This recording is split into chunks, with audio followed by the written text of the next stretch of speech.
Voilà, bonjour à toutes et à tous. Très heureux d'être avec vous ce matin pour partager ce culte. Je salue aussi toutes les personnes qui nous écoutent sur les réseaux ce matin.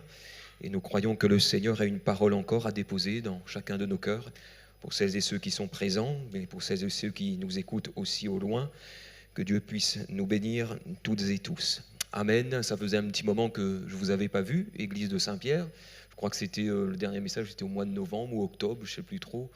Donc voilà, très content d'être avec vous ce matin pour partager cette parole du Seigneur. Nous allons plonger nos regards, nos pensées maintenant.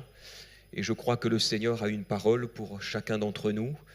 Le Seigneur, par son esprit, veut déposer encore, ne serait-ce qu'un verset, ne serait-ce qu'une pensée, pour que nous puissions ressortir de ce lieu transformé, encouragé et aussi, je l'espère, avec tout l'équilibre de la parole du Seigneur. Vous savez, la parole du Seigneur, c'est une parole qui est équilibrée. Il n'y a pas un côté qui penche plus que l'autre. Et ce matin, j'aimerais vous partager un message sur cette série de messages que j'ai entamé avec l'église de Basse-Terre pour le mois de janvier, pour cette année. En réalité, c'était même le vœu là de mon cœur, et on peut peut-être afficher la première diapo. Alors c'est sûr qu'on est le 1er février, non le 2 déjà, le 2 février, on n'est plus dans ce temps où on est là pour transmettre les vœux, souhaiter la bonne année. Mais j'aimerais, frères et sœurs, pour que toute l'Église et pour nous aussi ce matin, nous puissions vivre une année de grâce. Et la pensée que j'avais développée avec l'Église, avec les frères et sœurs, était la suivante: une Église remplie de grâce, où il y a la grâce, mais une Église aussi qui manifeste la grâce du Seigneur, surtout envers les autres. Et je disais à l'Église que nous ne soyons pas comme ces chrétiens éponges, vous savez, qui absorbent la grâce de Dieu. Nous les comptons quand le Seigneur y fait à nous grâce. Nous les comptons quand nous demandons au Seigneur pardon et que nous obtient miséricorde lorsqu'on s'approche là du trône de la grâce. Hébreux chapitre 4 et le verset 16, où on est secouru dans tous nos besoins vers ce trône de la grâce. Alors on est là et on bénéficie de cette grâce, mais que faisons-nous de cette grâce envers les autres? Est-ce qu'on la communique? Vous savez, la grâce, elle est communicante. Et cette éponge qui est là, cette image qui est là, c'est on absorbe la grâce, mais après de l'autre côté, on dirait qu'il faut faire pression pour la donner. La grâce, elle doit être libre au milieu de nous. La Bible nous dit que Jésus-Christ est venu justement pour manifester la grâce. Il était là plein de grâce, plein de vérité. La Bible nous dit même que il nous a donné grâce sur grâce. Je crois que c'était même ce premier message. Je ne sais pas si c'est pas allumé comme d'habitude, je ne suis pas habitué. Voilà, grâce sur grâce, nous dit Jean dans son évangile, dans ce premier chapitre qui est là. Et cette grâce, il a manifesté et manifesté à l'image même des vagues. Nous qui sommes là à Saint-Pierre, on voit peut-être la mer tous les jours, mais c'est une grâce, encore un jour, et c'est encore une grâce qui est là. Et le premier message était le suivant, avec cette parole même de Jésus lorsqu'il a débuté son ministère, Luc chapitre 4 et le verset 19, il est venu pour publier une année de grâce du Seigneur. Celui qui à l'âge de 12 ans croissait en grâce et en sagesse, en stature devant Dieu et devant les hommes, est venu manifester la grâce, et il est venu aussi pour l'accorder aux autres. Combien de fois Jésus a manifesté de la grâce? Combien de fois les pharisiens et les scribes ont manifesté de la grâce? Soyons cette Église qui est là et qui va mettre la grâce du Seigneur à la portée même des autres. Deuxième message que nous avons vu ensemble, et je viens sur le dernier par la suite, où nous sommes des dispensateurs, c'est vrai, mais la grâce à un moment donné aussi, et Jésus l'a manifestée. Vous savez, cette grâce, elle a mis en suspens l'exécution. Jean chapitre 1er, le verset 15 nous dit que la loi est venue par Moïse, la grâce et la vérité sont venues par Jésus-Christ. Et puis, au cours de son ministère, scribes et pharisiens entrent dans un culte où Jésus était en train d'enseigner. Et puis, ils ne sont pas venus tout seuls, ils ne sont pas venus bien sûr les mains vides, ils sont venus certainement avec les cailloux, avec les roches, pour lapider une femme prise en flagrant délit d'adultère. Et puis ils arrivent devant Jésus, je fais court ici ce message. Moïse nous dit que il nous ordonne de lapider de telles femmes et une telle situation. Toi, que dis-tu? La loi est venue par Moïse. Moïse nous dit que la grâce et la vérité sont venues par Jésus-Christ. Jésus nous dit que, et il a dit à cette femme, je ne te condamne pas non plus. Va et qu'est-ce que tu dois faire? Ne pêche plus. En réalité, la grâce apporte un autre enseignement que la loi. Et c'est là-dessus ce matin que j'aimerais m'entretenir avec vous, mes bien-aimés. J'aimerais que nous puissions comprendre ce matin que la grâce, elle est là. Elle nous enseigne à renoncer et à vivre dans la sanctification et la sanctification et de plus en plus encore dans la sanctification. Et retenez bien, frères et sœurs, cette pensée qui est là, que je vais développer avec nous, la grâce et ses effets même dans la vie du croyant. Je suis revenu sur quelques phrases que j'avais partagées avec l'église de Basse-Terre, puisque dans ces 2 premiers messages, à un moment donné, j'avais sorti quelques vérités spirituelles et puis l'une d'elles m'a quand même interpellé. Et j'ai dû travailler ce message que je vous apporte ce matin et je l'ai apporté aussi à l'église. J'avais dit à l'église 3 vérités spirituelles et je pense que vous serez d'accord avec cela. Premièrement, la grâce divine ne se focalise pas, elle ne focalise pas son attention sur le problème mais sur les solutions. La grâce, elle voit toujours la solution quelque part. La grâce de Dieu se réjouit des victoires et ne tient pas une comptabilité de défaites. Ah ben, on a de coup à faire, non. Non, la grâce, elle est là et elle se réjouit des victoires. Et puis, cette 3e vérité sur laquelle justement est née cette prédication de ce matin, je suis revenu sur cette vérité pour que l'Église même puisse comprendre que la grâce a un point d'équilibre. La grâce s'attend au meilleur, je l'avais dit, mais accorde le droit à l'échec. Je répète, la grâce s'attend au meilleur, mais elle accorde le droit à l'échec. Et je me suis dit que cette phrase pourrait faire laisser comprendre d'un côté que m'y peut pécher. Le pasteur l'a dit, entre guillemets, m'en a le droit. Il accorde à moi le droit. Ce n'est pas si grave, puisque la grâce est là. On m'accorde même le droit à l'échec, à la chute.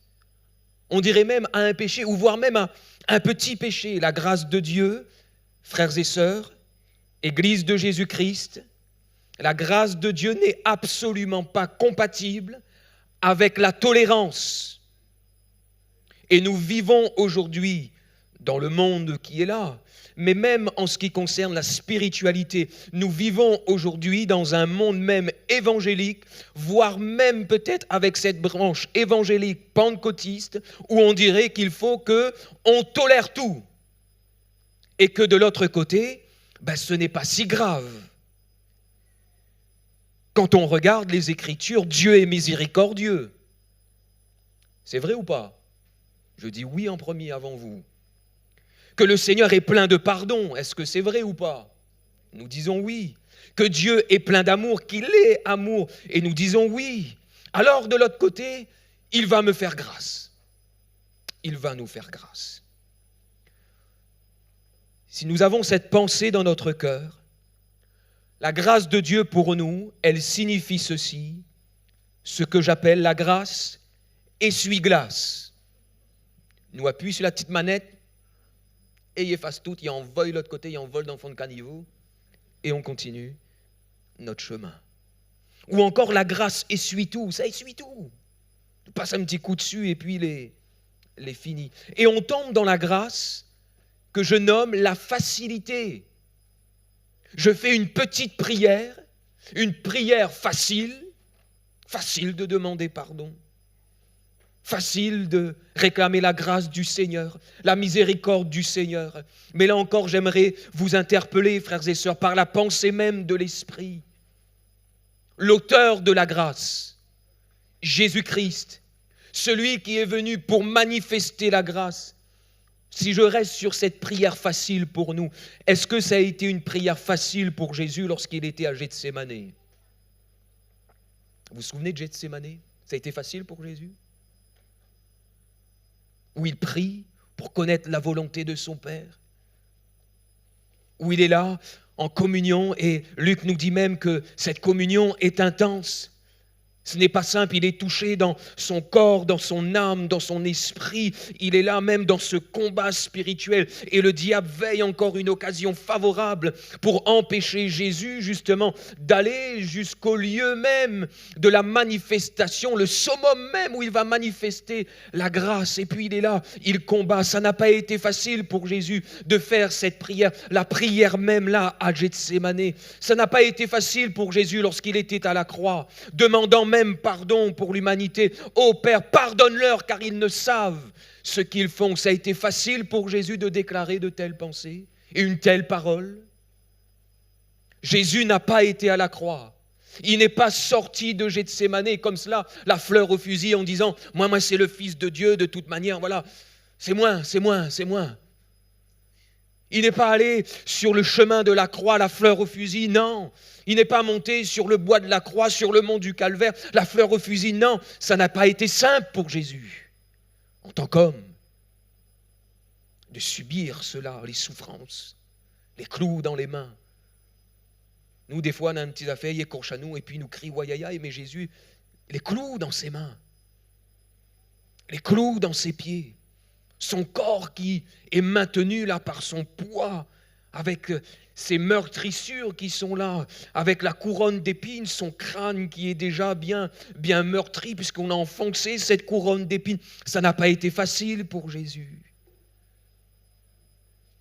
Vous savez, cette grâce facile, vous savez où elle nous conduit? Elle nous conduit à une justification, où ce n'est pas la véritable foi et grâce qui nous justifie, mais nous prenons soit notre péché, ou soit le péché des autres même pour nous justifier. Et on est là, dans cette pensée, de toute manière, moi, elle est encore charnelle. Le Seigneur, il connaît que moi, elle est charnelle, et moi, elle est encore charnelle, et moi, elle va rester charnelle jusqu'à son retour, donc le Seigneur va faire avec. Il nous a donné quand même tous les moyens pour nous en sortir, n'est-ce pas? L'œuvre de la croix. Et je reviendrai sur un texte tout à l'heure. Ou sinon, nous regardons un petit peu aux autres, et puis on est là, et puis on nous regarde un tel. Ou nous pense peut-être au péché d'un tel. Et puis on est là, et on est en train de se dire, de toute manière, si un tel l'a fait, ben, il n'est pas grave s'il m'y fait. Le Seigneur l'a fait grâce là-bas. Donc, à un moment donné aussi, le Seigneur va faire moins grâce. Le Seigneur y aime à nous. Le Seigneur l'a aime à lui, il manifeste la grâce. Le Seigneur y aime à moi, lui va manifester sa grâce. Le Seigneur t'aime. Est-ce que tu peux dire amen à ça? Mais il n'aime pas quand tu pêches. Ben, tu dis pas amen? Alors, 2 amen, s'il vous plaît. Le Seigneur t'aime. Amen. Alléluia. Mais j'espère que ça sera aussi fort, hein? Mais il n'aime pas quand tu pêches. Amen. Alléluia. Et souvent, nous sommes un petit peu là avec nos phrases un petit peu spirituelles. Vous savez, on a l'habitude de dire dans nos milieux, le Seigneur n'aime pas le péché, mais il aime le... Et des fois, ça, il faut faire attention. Ah, lui aime le péché, lui aime à nous. Non. Il n'aime pas quand tu pêches. Est-ce qu'on aime quand nos enfants nous désobéissent? Qui aime quand son maman n'écoute pas, il désobéit? Quand il commence à écarter des voix, il dit, ben, voilà, fais ça. Et même lorsque l'enfant est jeune, hein, voilà, ben, le papa, la maman est là, et puis ben, ça nous chagrine. Et même quand les enfants grandissent et qui sont là, on n'aime pas. Et le Seigneur, il n'aime pas quand tu pêches, quand tu te détournes justement de la cible, lorsque tu détournes justement de ses voies. Et il m'est même arrivé, frères et sœurs, pas ici, mais il m'est même arrivé à entendre, et j'ouvre juste une petite parenthèse ici, pour démontrer que parfois même notre chair, ou le péché même des autres, à entendre que, ben, Nicolas, tu sais quoi, le Seigneur a permis ce divorce. Écoutez bien, ça va loin. C'était même dans une église. Le Seigneur a permis le divorce dans l'Église pour que justement l'autre personne puisse témoigner du Seigneur et pour que cette personne aussi connaisse le Seigneur, obtienne le salut et ils sont tous les deux ensemble. Attends, on revient un petit peu au point de départ. Le Seigneur était d'accord avec le divorce, l'a permis que l'autre... Attends, donc le Seigneur, pour sauver quelqu'un, il permet le déchirement au sein d'un foyer, au sein d'un couple, avec les conséquences même pour les enfants. Or, Dieu, c'est le Dieu de la famille, le Dieu du pardon, le Dieu du relèvement. Oh, le Seigneur, il peut employer divers moyens pour sauver, mais je ne pense pas qu'il va utiliser le divorce. Il va dire, ça, c'est pour nous justifier bien souvent. Trouver cette grâce facile qui est là. La grâce, ce n'est pas tolérer tout et n'importe quoi, que ce soit dans nos vies personnelles, que ce soit dans nos maisons et que ce soit dans l'Église. Ce n'est pas parce que nous sommes dans le temps de la grâce, où Jésus a dit « Je suis venu pour publier une année de grâce ». Et je l'ai mis comme cela parce que parfois, on pourrait même penser 365 jours, une année de grâce. Non, c'est 365 jours et plus. Nous sommes encore dans ce temps de la grâce. Oh, ce temps de la grâce aura un terme, oui, c'est vrai, mais nous sommes encore dans le temps de la grâce. Cependant, ne trouvons pas des prétextes pour vivre ou pour justifier même un péché quelque part. Paul dira même aux chrétiens de Rome, lorsqu'il va écrire cette lettre adressée aux Romains, et puis il est là, il anticipe même la pensée des Romains lorsqu'il va parler justement de la grâce qui est là. Oh, là où le péché a abondé, la grâce du Seigneur a surabondé. Alors il est là, il anticipe, et puis il va dire, il va même poser cette question, donc on doit pécher pour que la grâce encore surabonde? Non, loin de là, dira l'apôtre Paul. Romains chapitre 6. La grâce, oui, elle offre aux pécheurs repentants une possibilité de relèvement, mais elle ne ferme pas les yeux facilement sur le péché. La grâce est aussi un pédagogue. La grâce nous enseigne, c'est une enseignante.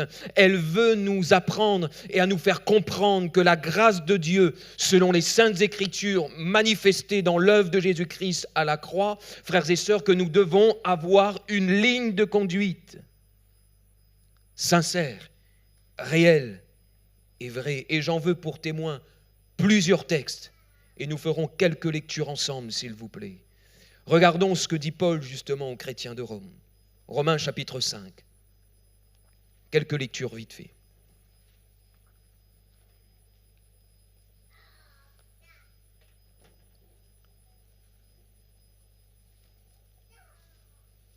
On va faire une ou deux lectures dans cette lettre aux Romains. Romains chapitre 5 et le verset 20, puis le chapitre 6. Je l'ai même cité ce texte tout à l'heure. Or, la loi est intervenue pour que l'offense abonde, mais là où le péché a abondé, la grâce a surabondé, afin que comme le péché a régné par la mort, ainsi la grâce règne par la justice, pour la vie éternelle par Jésus-Christ, notre Seigneur. Romains 6 et le verset 1er. Que dirions-nous donc? Demeurions-nous dans le péché afin que la grâce abonde? Loin de là. Loin de nous cette pensée. Le verset 12 de ce même chapitre jusqu'au verset 14. Que le péché ne règne donc point dans vos corps mortels et n'obéissez pas à ces convoitises. Ne livrez pas vos membres au péché comme des instruments d'iniquité, mais donnez-vous vous-même à Dieu. Il va le reprendre ça. Offrez vos corps comme un sacrifice vivant, toujours dans cette lettre aux Romains au chapitre 12, comme étant vivants de mort que vous étiez, et offrez à Dieu vos membres comme des instruments de justice. Le verset 14, car le péché n'aura point de pouvoir sur vous, puisque vous êtes non sous la loi, mais sous la grâce. Romains 13, 13.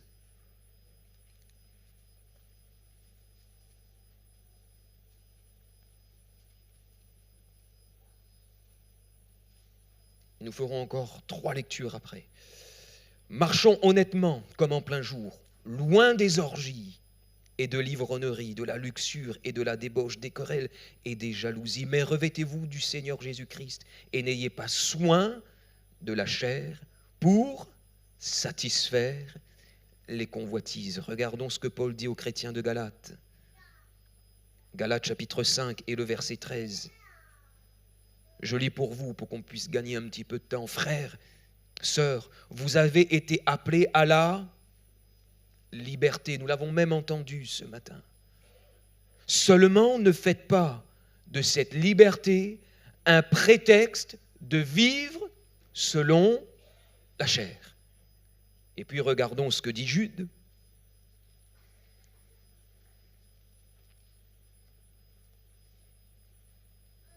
Il a écrit une seule épître, mais il a encore rempli de vérité.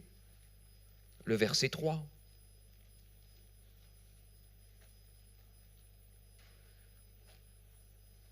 Et nous allons finir avec Tite par la suite. Jude, chapitre 1er, le verset 3, bien-aimé. Alors que je désirais vivement vous écrire au sujet de notre salut commun, je me suis senti obligé de vous envoyer cette lettre pour vous exhorter à combattre pour la foi qui a été transmise aux saints une fois pour toutes. Car il s'est glissé parmi vous certains hommes dont la condamnation est écrite depuis longtemps. Il va fort, hein? Pourquoi? Des impies qui changent, qu'est-ce qu'ils ont fait? Ils changent la grâce de notre Dieu en dérèglement et qui renient notre seul Maître et Seigneur, Jésus-Christ. Ils ont changé la grâce en dérèglement. Justement, un petit parallèle même avec ce que Paul dit à Tite, son compagnon d'œuvre, chapitre 2, et le verset 11, s'il vous plaît.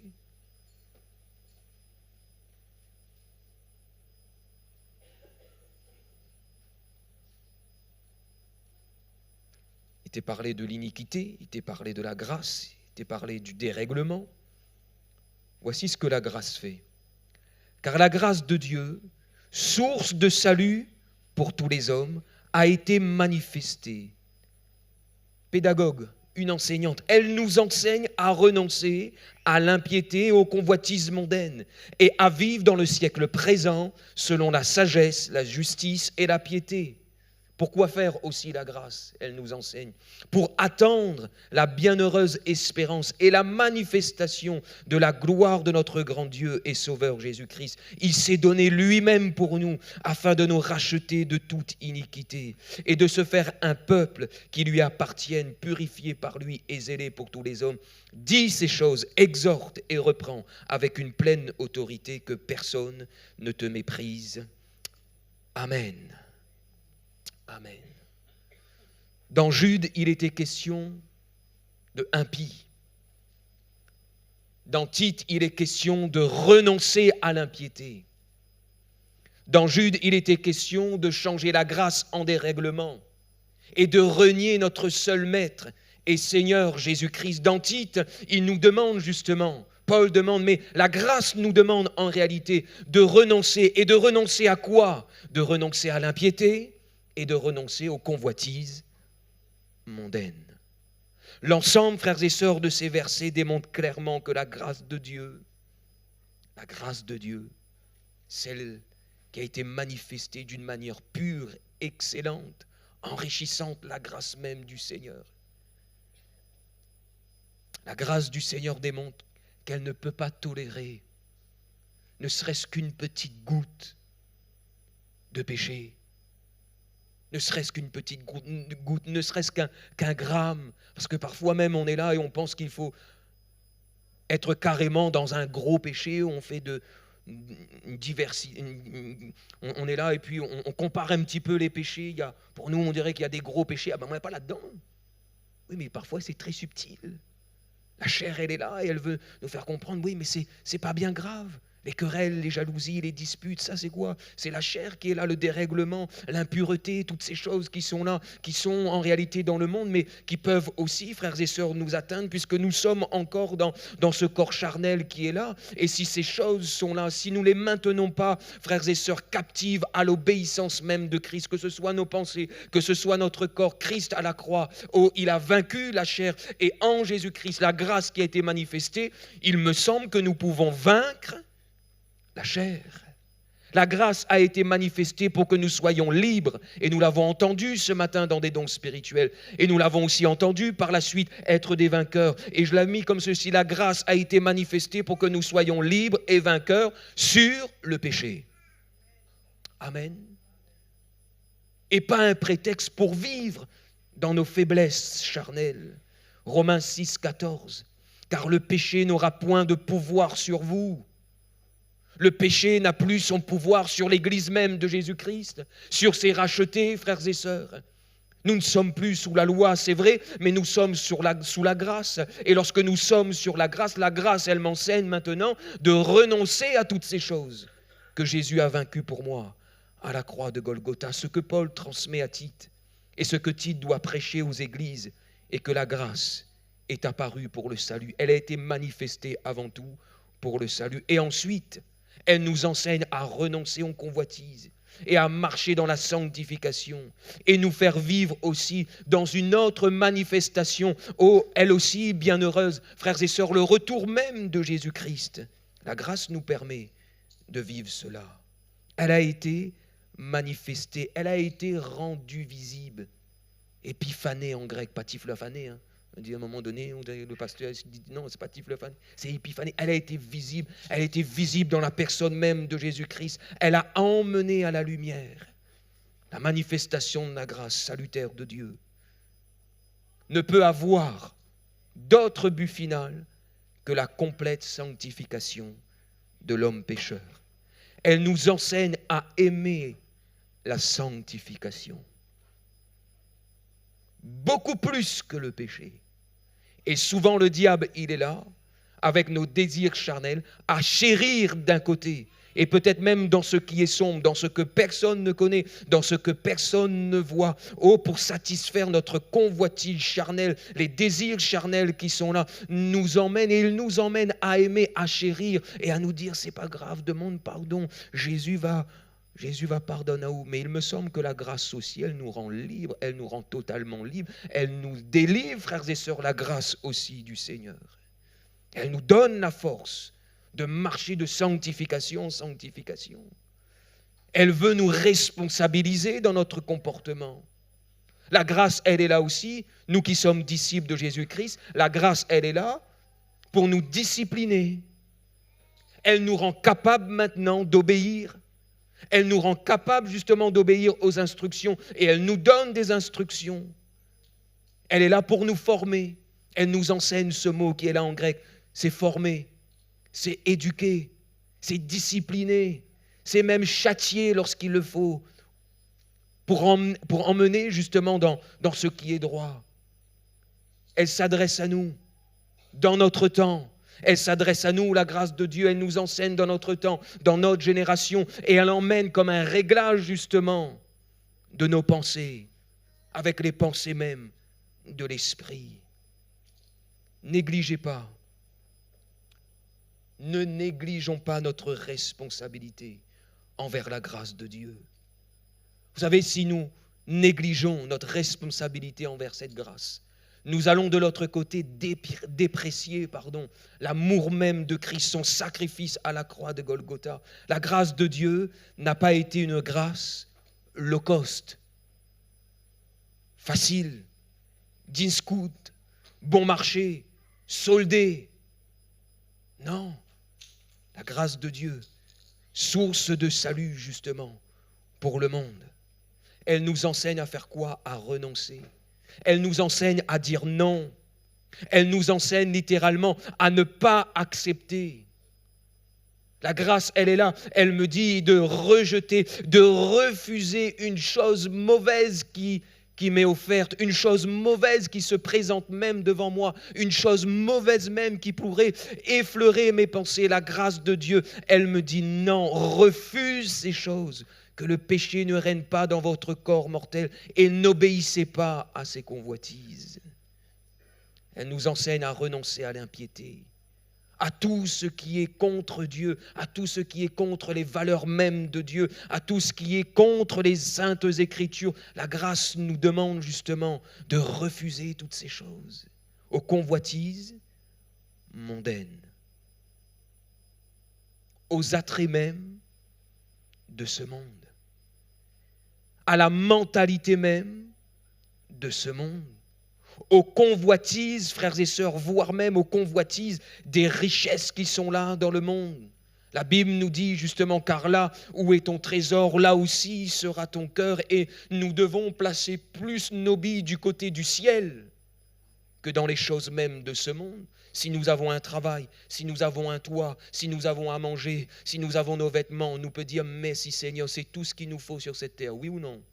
La santé de nos corps, Seigneur, merci aussi. Mais de l'autre côté, on ne doit pas, vous savez, si à un moment donné, nous veut le plus, c'est ça le problème. Parce que l'homme n'a plus, alors nous aussi, nous veut pas plus, nous veut plus. Vous dépasser. Vous faites montailler aussi que, moi, on est là en réalité.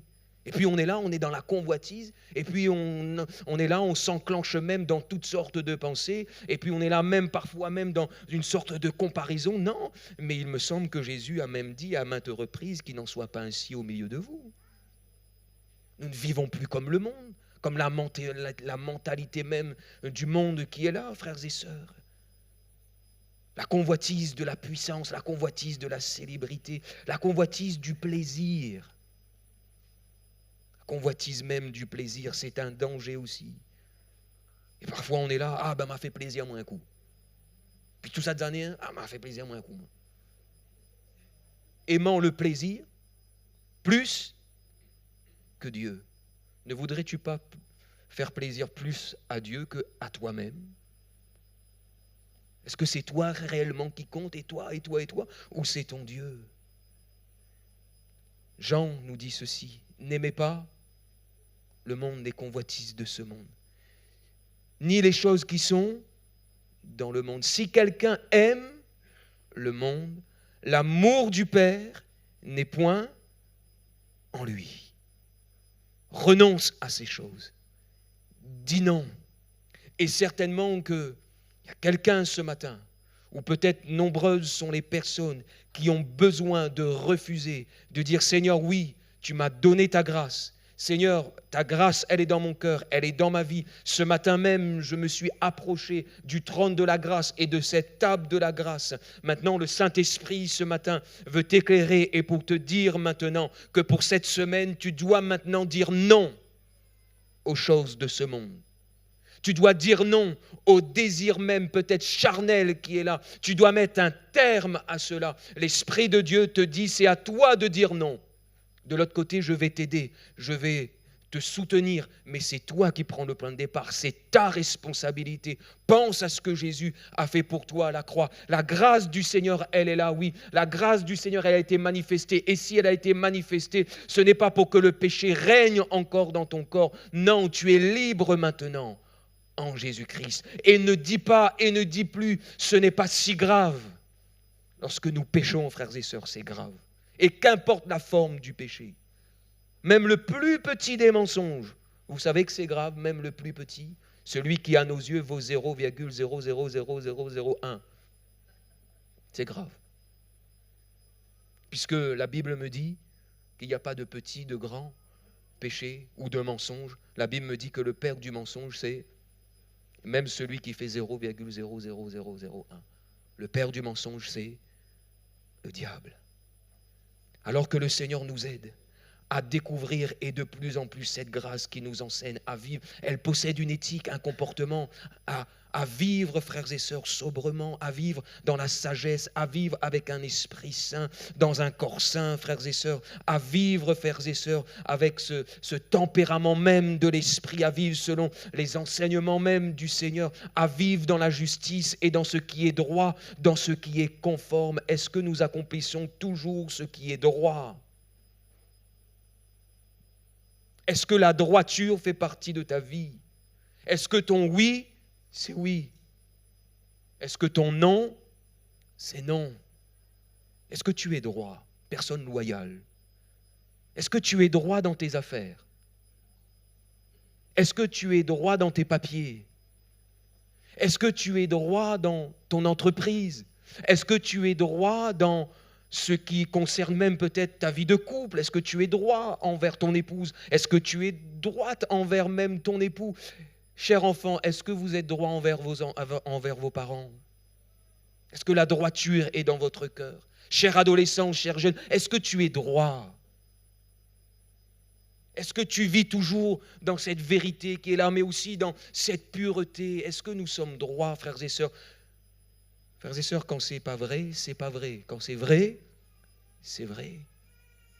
Le Seigneur ne nous a pas appelés au mensonge ou à toutes sortes de convoitises qui est là. Il nous appelle, la grâce nous enseigne à vivre dans la pureté et la sainteté. C'est ce que Dieu veut pour son Église. Ne négligeons pas la grâce du Seigneur, s'il vous plaît. Ne dites plus ou ne disons plus, Nicolas ne dit plus. C'est pas grave. Moi, je crois de tout mon cœur, frères et sœurs, que Dieu veut utiliser son peuple encore dans ces temps de la fin. Mais ce que Dieu veut, ce qu'il veut, c'est quoi? Parfois, nous sommes là en train de chercher la volonté de Dieu. Vous savez, lorsque nous allons vivre ce texte qui nous dit que ce que Dieu veut, c'est la sanctification, que nous puissions comprendre réellement quelle est la grâce de Dieu. Alors oui, le plan de Dieu, ce qui est trouble pour nous, peut-être même à nos yeux, voire même peut-être notre avenir, lorsque nous allons mettre notre vie là, dans cette sagesse même de Dieu, lorsque nous allons vivre dans la droiture, dans ce qui est pur, dans ce qui est juste, et là, et peut-être même les autres pourront te dire, mais elle n'est pas grave si on ment, elle n'est pas grave si on ne dit pas la vérité, et parfois même, peut-être même au milieu de nous, frères et sœurs, au sein de l'Église de Jésus-Christ, non, quand c'est péché, quand c'est pas droit, c'est pas droit. Mais de l'autre côté, oui, il faut manifester la grâce de Dieu, mais le Seigneur nous appelle à être équilibrés. Et nous devons dire ces choses. La Bible nous emmène même, dit ces choses, exhorte avec beaucoup d'amour. Et il me semble, j'essaie de le faire avec beaucoup d'amour, frères et sœurs, mais je prie et je veux défendre cette grâce de Dieu. La grâce de Dieu n'a pas été soldée. La grâce de Dieu, frères et sœurs, elle a un nom. Son nom, c'est Jésus-Christ. Amen. La grâce de Dieu a un point de départ. L'Ancien Testament. Noé a trouvé grâce. Les psaumes nous disent ceci, que l'Éternel donne la grâce. La grâce, elle a été visible déjà dans les temps anciens, sous l'Ancienne Alliance. Et puis la grâce, elle a été manifestée.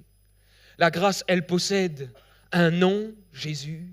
Elle possède un point de départ, déjà même dans les temps anciens. Elle a été manifestée sous ce signe même de la nouvelle alliance avec la venue de Jésus-Christ. La grâce, elle a un lieu. Et quel a été ce lieu? C'est le lieu même de Golgotha. Et lorsque je suis là, peut-être tiraillé dans mon péché, oh, s'il vous plaît, ramenez vos pensées vers ce lieu de la grâce. Ramenez vos pensées vers Jésus-Christ. Ramenez votre cœur justement là où Jésus a tout accompli pour nous, frères et sœurs. La grâce, elle possède ce lieu, le lieu de Golgotha, le lieu du Mont Calvaire. La grâce a un prix. La grâce a un prix. Quel prix? Le prix de sa vie. Lui qui avait tout dans le ciel, tous les trésors. Et Jésus sait, mieux que quiconque ce matin au milieu de nous, tous les trésors qu'il y a dans le ciel. Mais au temps marqué, il fallait qu'il descende sur cette terre, il fallait qu'il vienne, il fallait qu'il souffre cruellement. Et alors qu'il était là, même il grandissait en stature et en grâce devant Dieu et devant les hommes. La grâce était déjà là. La grâce dans le cœur de Jésus, à l'âge même de 12 ans. Il manifestait cette grâce. Et déjà à l'âge de 12 ans, il était là dans les choses du Père. Et quelles ont été les choses du Père? Le sacrifice, la croix. À l'image même, frères et sœurs, où Abraham est là et emmène son fils vers le lieu de Morija où il doit sacrifier son fils. Jésus, il est là un peu dans cette même dimension qui est là, où il est conduit, il sera conduit dans quelques années. Et il sait que aussi, comme nous, le temps passe vite. 12 ans, il commence son ministère à l'âge de 30 ans, à 33 ans, 3 ans après. Il a même rappelé ça, ce temps. Il faut que j'aille à Jérusalem, il faut que j'accomplisse toutes les saintes écritures, que je souffre beaucoup. Jésus a dit, il faut que je souffre beaucoup. Tu souffres ce matin. Peut-être même tu souffres avec les effets même du péché dans ton corps, dans ton âme, dans ton esprit. Il y a des situations qui t'ont touché, des situations même extérieures qui t'ont touché, les situations du péché. Et Jésus, il a subi tout cela pour nous. À la croix de Golgotha, le prix de sa vie, la barre, elle est haute, frères et sœurs. La barre, elle est extrêmement haute, la grâce. Il s'est dépouillé, il est venu. Parce que de l'indigent, du fumier, Il relève encore. Alléluia. Nous étions si bas. Nous étions si bas et il nous a tellement élevés. Dans cette grâce, il nous a élevés. Dans sa mort, il nous a élevés. Dans sa résurrection, il nous a élevés pour que nous soyons complètement changés. Pour que tu ne puisses plus dire c'est pas grave, c'est pas grave, c'est pas grave. Jésus te dit si. Si, c'est grave.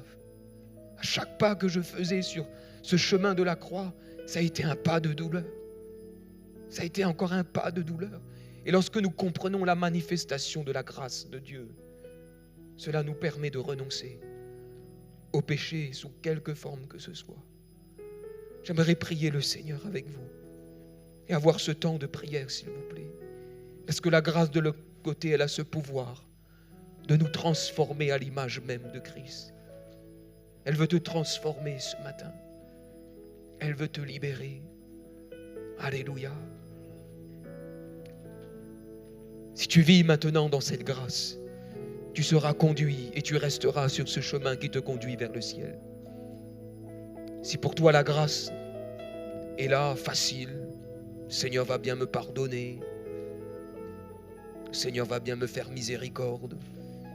Si pour toi c'est cette grâce du Seigneur, tôt ou tard elle va t'écarter du chemin pour que tu ne puisses pas justement bénéficier de la plénitude de la grâce qui est au ciel.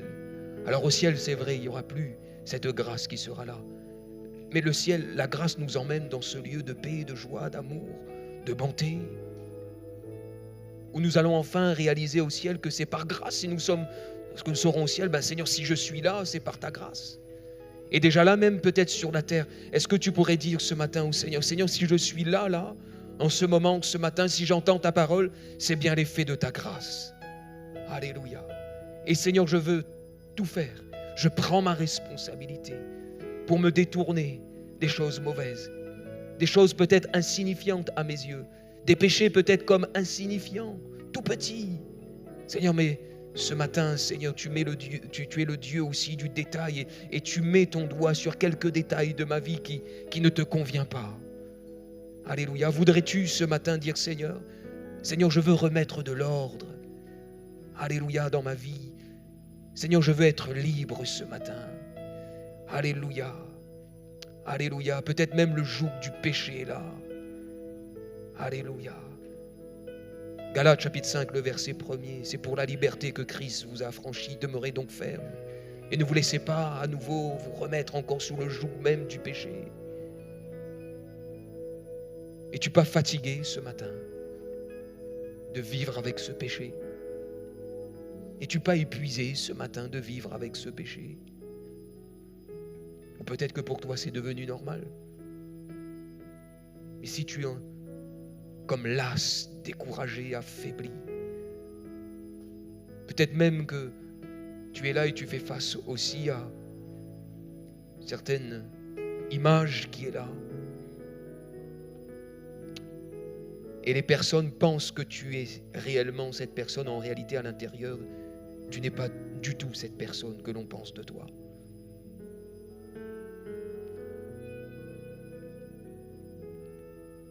Et le Seigneur, ce matin, par l'action de ton esprit, il te demande une chose, c'est d'être transparent, ouvert. Où il faudra que tu dises aux autres, en réalité, je n'étais pas la personne que tu pensais être. Je dois t'avouer peut-être ceci ou cela, peut-être même un péché qui est là. La Bible nous dit même de confesser nos péchés les uns les autres. Si dans une situation, ça peut toucher ta famille, ça peut toucher ton cercle là, familial, le Seigneur te demande justement d'avouer. Le Seigneur te demande justement, et ça va te libérer, ça va t'aider justement à sortir de cette situation, de ce joug, de ce qui te pèse là. La grâce de Dieu, elle sera là pour te relever, mais aussi pour te transformer, pour renoncer au mensonge. Alléluia. On va ensemble prier le Seigneur. Si peut-être le groupe de louanges pourrait venir nous conduire dans un dernier chant, dans ce temps de prière pour vous. Nos yeux sont fermés, frères et sœurs.